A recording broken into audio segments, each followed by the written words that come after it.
રમેશભાઈ, આપનું પૂરું નામ અને ગામ કયું છે? અલ્પેશ વિઠ્ઠલદાસ ભીમાણી, બરાબર, રત્નાપર મહુ, તાલુકો માંડવી. બરાબર. અહીંયા આ જે આંબા છે, તમે અહીંયા કેટલા આંબાનું વાવેતર છે આપણે?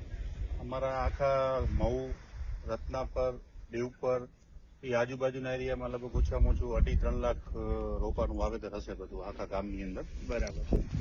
તો આ જે આંબા છે એમાં તમે શું શું ટ્રીટમેન્ટ કરો છો અને કેટલા વર્ષથી કરો છો?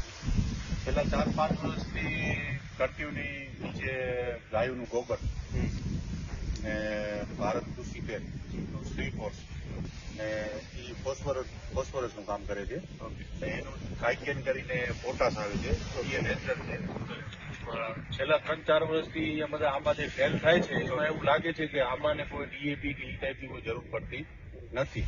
જેટલું ઓર્ગેનિક છે એ પ્રમાણે પણ પ્રોડક્શન સારું જ આપે છે. બરાબર. એ કર્યા પછી જે એના જે રેગ્યુલર સ્પ્રે આવતા હોય હા, એ તો બરાબર. એ ટાઈમ ટુ ટાઈમ જે કરતા હોય તો આ ટાઈપનું ફ્લાવરિંગ આપણે મળી શકે. તો આજુબાજુના વિસ્તારમાં આંબામાં સેટિંગ કેવું છે? આજુબાજુના ઓવરઓલ સમજી લો ને 15-20% હશે માલ. બરાબર. પણ તો પણ આપણો બીજા બધા કરતા આપણે જે આ ટ્રીટમેન્ટ કરીએ છીએ એમાં સારો જ છે. બરાબર. અને આ છેલ્લા 4 વર્ષથી તમે આ ટ્રીટમેન્ટ કરો છો તો દર વર્ષે આવું રિસ્પોન્સ મળે છે તમને? દર વર્ષે આવું મતલબ એમ કે 19-20 હોય, ક્યારેક વધુ હોય, ક્યારેક ઓછું હોય, પણ ફેલ નથી થતું. હા, એટલે ઓવરઓલ માર્કેટમાં જે આંબા છે એના કરતા તમને આમાં રિસ્પોન્સ સારો મને સારો જ મળે. ઓકે. તો તમે ખેડૂતોને શું મેસેજ આપવા માંગશો? ખેડૂતોને તો હું એ જ કહું છું કે આને કોઈ જરૂર નથી ડીએપી ની એવી. એના કરતા ડીએપી થી થોડોક ભાવ પણ ઓછો છે શ્રી ફોર્સનો, તો એ યુઝ કરો. આપણે એનું જે વસ્તુ જોઈએ છે એ આપણે એમાં મળી રહે છે. ફોસ્ફરસ મળી રહે છે, નેચરલ વસ્તુ થઈ જાય. બરાબર. Okay okay.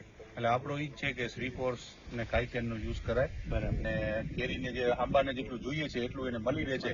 તો ખાલી ફોકટ નું આપણે જીએપી પાછળ દોડીએ એના કરતા આપણે અવેલેબલ છે તો આનો યુઝ કરવું. હવે આ આંબાની વાડી તમે રાખી એ વખતે શું કરી? આ મારી પોતાની જ જમીન છે. ભલે. ઓકે. પણ કહેવાનો મતલબ કે ઝાડની કન્ડિશન બધી આ ટાઈપના બધા પત્તા હતા.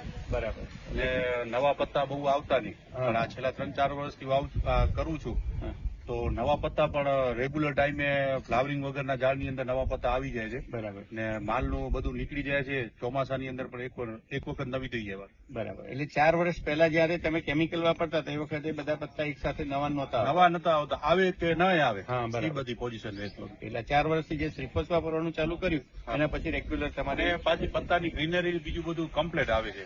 કારણ કે આપણે એમ લાગે કે ના એનો ઇમ્યુનિટી પાવર પૂરો છે. બરાબર. ખૂબ ખૂબ આભાર. Thank you.